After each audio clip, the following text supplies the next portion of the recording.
بسم اللہ الرحمن الرحیم۔ السلام علیکم ناظرین، میں امید کرتا ہوں کہ آپ سب ٹھیک ٹھاک ہوں گے۔ آج میں آپ کو حضرت عمر علیہ السلام کے دور کا ایک واقعہ بتاؤں گا۔ ناظرین، یہ وہ واقعہ ہے کہ اس میں ایک شخص حضرت عمر علیہ السلام کے پاس آئے۔ انہوں نے کہا کہ میں 2 سال کے بعد گھر آیا ہوں تو اس کی بیوی حاملہ تھی۔ وہ قسم کھا کر کہہ رہی تھی کہ یہ بچہ تمہارا ہے، جس پہ حضرت عمر نے فیصلہ کیا تو اس میں ایک اصحابی نے اس فیصلے کو چیلنج کیا۔ تو ناظرین، آئیں اس کہانی کی طرف۔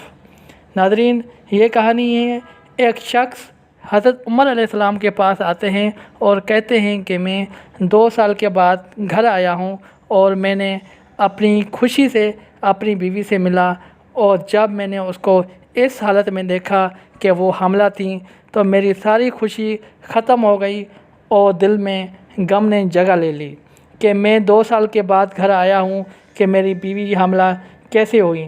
جب میں نے ان سے پوچھا تو وہ کہنے لگی کہ اللہ کی قسم، پیٹ میں جو حمل ہے وہ آپ کا ہی ہے، اس بچے کے باپ آپ ہی ہیں۔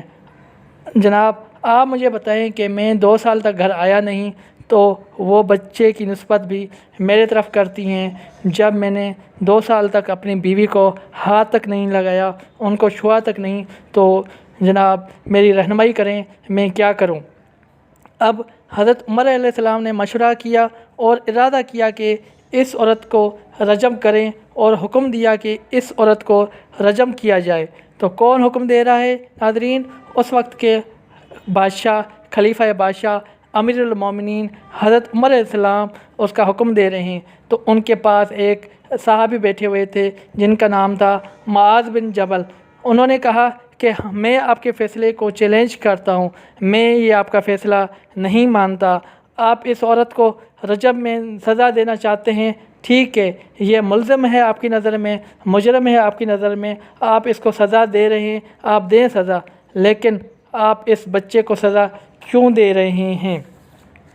اس پر اصحاب نے حضرت عمر سے اور کہا کہ آپ عورت کو سزا دینا چاہ رہے ہیں، سزا دے دیں، لیکن میں اس بچے کو سزا دینے نہیں دوں گا، یا میں سزا دینا نہیں چاہ رہا، اس میں اس بچے کا کوئی قصور نہیں۔ حضرت عمر علیہ السلام اس کی بات پر رک گئے اور کہا کہ حمل کا انتظار کیا جائے، جب عورت نے بچہ پیدا کیا یا بچہ جنا تو ان کو سزا دی جائے۔ تو پھر وہ جب بچہ پیدا ہوا تو وہ بچہ اتنا بڑا تھا کہ اس کے دانت نکل آئے تھے۔ باپ نے جب اس بچے کو دیکھا اور کہنے لگا کہ اللہ کی قسم، کعبے کے رب کی قسم، یہ تو میری شکل جیسا ہے، یہ تو میری مشابہت رکھتا ہے، یہ تو میرا ہی بچہ ہے، یہ تو میرا ہی بچہ ہے اور میں ہی اس کا باپ ہوں۔ جب یہ خبر حضرت عمر علیہ السلام تک پہنچی تو حضرت عمر نے کہا کہ ماؤں نے حضرت معاذ بن جبل جیسے بچے پیدا کرنا بند کر دیے ہیں۔ اگر آج معاذ بن جبل نہیں ہوتے تو آج عمر کو اس عورت کو بے گناہ سنسار کرنے کے جرم میں ہلاک ہو چکا ہوتا۔